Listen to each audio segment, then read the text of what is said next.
Salut et bienvenue sur cette 8ème vidéo. Si tu te souviens bien, avant les vidéos sur le produit scalaire et le déterminant, on avait vu comment trouver le centre de gravité d'une figure à 2, 3, 4, puis n sommets. Dans cette vidéo, on va approfondir la notion de centre d'une figure, le triangle, et regarder un lien intéressant qu'ils ont, c'est la droite d'Euler. Alors la droite d'Euler met en lien trois centres que l'on peut trouver dans un triangle. Le premier, que tu connais bien déjà, est le centre de gravité. Pour le trouver, il faut chercher l'intersection de ses médianes, ou alors, plus généralement, faire la moyenne des positions de ses sommets. Rien de nouveau. Le second est l'orthocentre. Celui-ci se trouve en traçant les trois hauteurs du triangle. Pour rappel, une hauteur part d'un sommet et coupe son côté opposé perpendiculairement.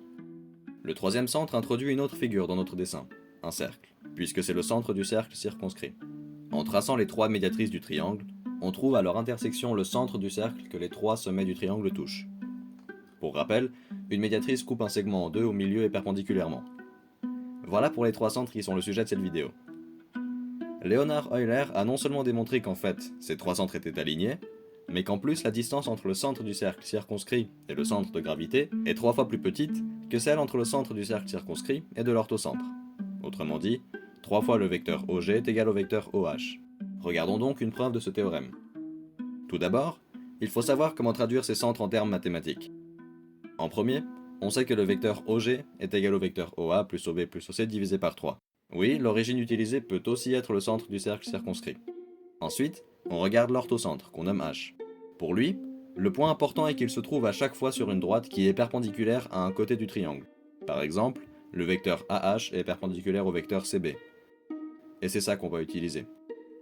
3 fois le vecteur OG est égal au vecteur OH.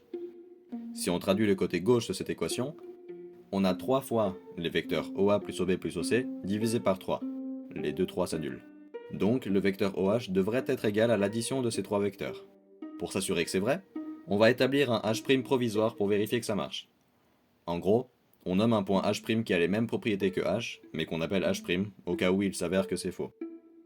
Finalement, pour le centre du cercle circonscrit, on regarde surtout le fait que, puisque c'est le centre d'un cercle, tous les sommets du triangle sont à égale distance de ce centre, puisqu'ils se trouvent sur le cercle. Par définition, le cercle est la quantité infinie de points à égale distance d'un seul et même autre point, en l'occurrence le centre du cercle. Et la distance qui les sépare est simplement son rayon. Donc, en termes mathématiques, on a que la longueur du vecteur OA est égale à la longueur du vecteur OB, qui est elle-même égale à la longueur du vecteur OC, et les trois sont égaux au rayon. Voilà, on a tout. Maintenant, voici notre équation. 3 fois le vecteur OG est égal au vecteur OH'. Si on traduit cette équation, elle nous dit que H' est aligné avec O et G, puisqu'on multiplie le vecteur qui part de O et finit à G par 3. Pour rappel, multiplier un vecteur nous en donne un dans la même direction et avec la même origine. Donc dire que le vecteur OH' est égal à 3 fois le vecteur OG nous assure qu'ils sont alignés.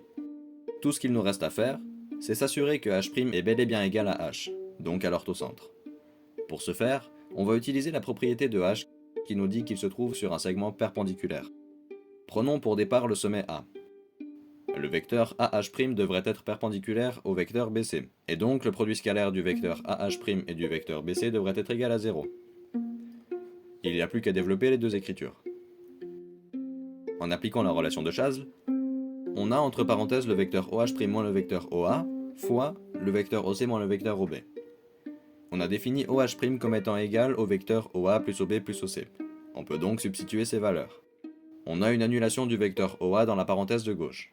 Et la commutativité de l'addition des vecteurs nous permet d'écrire vecteur OC plus vecteur OB à gauche.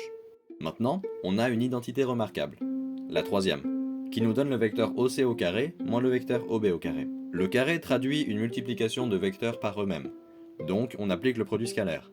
Sauf qu'ici, l'angle qui sépare le vecteur OC du vecteur OC et celui qui sépare le vecteur OB du vecteur OB sont égaux à 0, puisque c'est les mêmes, ils sont parallèles.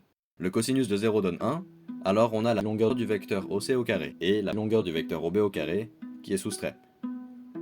Maintenant, est-ce que cette égalité est vraie? On a vu que OA, OB et OC sont des rayons. Ils ont donc la même distance. Et donc ici, la longueur du vecteur OC au carré moins la longueur du vecteur OB au carré donne en effet 0. On finit donc sur cette égalité. Non seulement ces trois centres sont alignés, mais en plus on peut déterminer précisément la distance qui les sépare les uns par rapport aux autres. Voilà pour cette vidéo, j'espère que tu as mieux compris ce qu'est le centre de gravité, l'orthocentre et le centre du cercle circonscrit. ainsi que le lien qu'ils ont. Dans la prochaine vidéo, on s'attaquera aux coordonnées de points et de vecteurs.